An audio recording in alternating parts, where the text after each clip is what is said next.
Monsieur le ministre, monsieur le préfet, monsieur le député,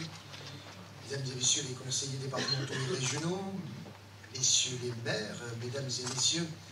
permettez-moi, monsieur le ministre, de vous souhaiter la bienvenue ici dans la salle du conseil de l'agglomération de Saint-Quentin-en-Yvelines et de vous rappeler quelques caractéristiques de ce territoire. Saint-Quentin-en-Yvelines est une ancienne ville nouvelle, puisqu'on a perdu notre statut depuis un petit moment, qui a réussi à atteindre ses objectifs en accueillant une population nombreuse dans un cadre de vie privilégié avec de nombreux espaces verts, des équipements publics, en développant une zone d'emploi importante qui est devenue d'ailleurs le second pôle économique de l'Ouest parisien après la Défense, avec l'installation de grandes entreprises, et nous avons aujourd'hui près de 110 000 emplois. Elle est toujours un territoire d'avenir du fait de sa participation à l'opération d'intérêt national de Paris-Saclay pour constituer un des premiers pôles de recherche au monde qui s'appuiera sur le Technocentre Renault, notre pôle universitaire et ses 18 000 étudiants, auxquels s'ajoute depuis quelques semaines maintenant l'école d'ingénieurs aéronautique et automobile l'ESTACA, ainsi que une grande partie sportive, mais que vous connaissez, puisque nous avons suivi ensemble au Vélodrome les championnats du monde de cyclisme sur piste au mois de février dernier. Nous nous apprêtons à organiser la Ryder Cup en 2018 et on peut rêver aujourd'hui aux Jeux Olympiques de 2024 avec le Vélodrome bien sûr et le golf national. Mais Saint-Quentin-en-Yvelines, ce sont aussi des quartiers populaires, des grands ensembles, des zones paupérisées avec des difficultés, des problèmes de chômage importants, de délinquance et même de communautarisme préoccupant. Saint-Quentin, c'est donc un ensemble très hétérogène, un territoire fort contrasté, avec beaucoup de diversité, où se côtoient des secteurs avec une certaine aisance et des zones de pauvreté et de fragilité qui sont d'autant plus visibles du fait de leur proximité géographique. Aujourd'hui, plus de 31 000 Saint-Quentinois, soit plus du 5e de notre population, habitent dans un des quartiers classés comme prioritaires. Trappes concentre près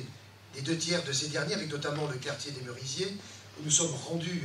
il y a quelques minutes. D'autres quartiers sont aussi concernés sur le territoire, Elancourt, Guyancourt et la Verrière, dont je salue la présence des maires bien sûr, et la Verrière, nous étions aussi en début de matinée.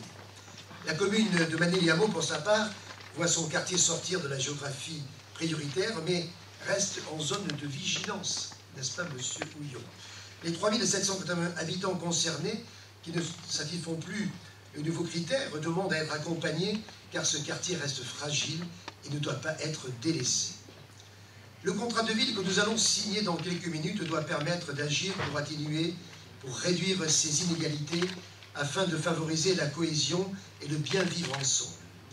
L'idée est bien sûr d'accompagner les habitants, en les associant fortement aux projets et aux actions,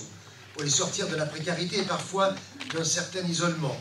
les amener vers plus d'autonomie, leur donner une vraie place. La communauté d'agglomération de Saint-Quentin a joué un rôle de coordination, d'animation,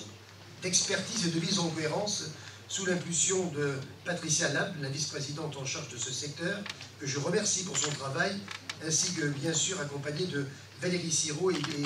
Laurent Dumas, le chef de projet qui vous a présenté ce contrat de ville, et je salue aussi l'ensemble des collaborateurs. Un travail transversal a bien sûr été réalisé par les services de l'agglomération, mais aussi avec les élus et les services des 5 autres villes, sans oublier l'implication de tous les autres partenaires, et je les en remercie.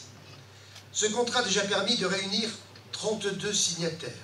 État, collectivités territoriales, associations, bailleurs sociaux, CAF et bien d'autres encore. Au-delà des acteurs traditionnels du social, je me réjouis aussi de la mobilisation des représentants du monde économique, la Chambre des métiers et de l'artisanat, ainsi que le club d'entreprise FAS. L'emploi est en effet un facteur important de cohésion qui permet aussi de socialiser et d'insérer mieux dans la société, et on l'oublie trop souvent. Au-delà des paroles, il faut aussi des actes et des financements. J'invite donc rapidement les signataires à concrétiser leur implication en s'engageant sur des sommes. Une maquette financière pluriannuelle sera élaborée en début d'année 2016, comme on a pu le voir dans les propos qui ont été tenus par Laurent Dumas. Permettez-moi, monsieur le ministre, de regretter que l'État ait de plus en plus de difficultés à s'engager à moyen terme alors qu'il exige des engagements de ses partenaires. L'État doit aussi prendre ses responsabilités et nous donner des perspectives et non pas se contenter de communiquer sur l'état de ses dépenses sur un territoire, mais vraiment s'engager sur les investissements à venir. La communauté d'agglomération de Saint-Quentin va pour sa part mobiliser plus d'1 million d'euros dans un contexte extrêmement difficile, avec, vous le savez bien, la baisse des dotations de l'État, 5,5 millions de recettes en moins cette année, 15 millions d'euros à terme,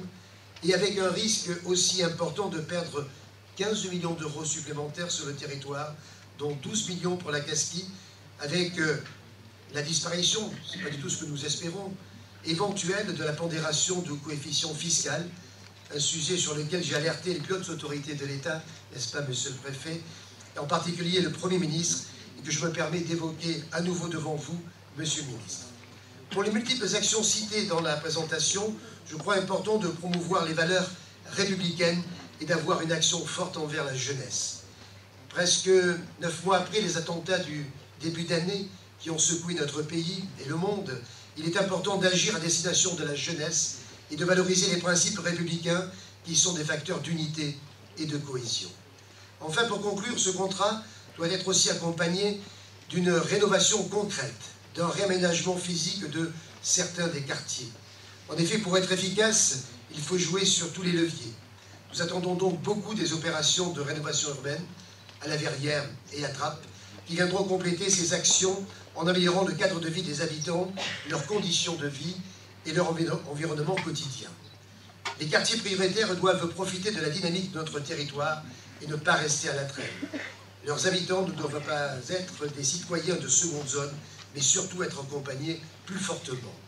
Notre objectif est clair ici à Saint-Quentin, rattraper l'écart entre quartiers prioritaires et quartiers ordinaires pour un développement plus équilibré et favoriser surtout le mieux vivre ensemble. Je vous remercie.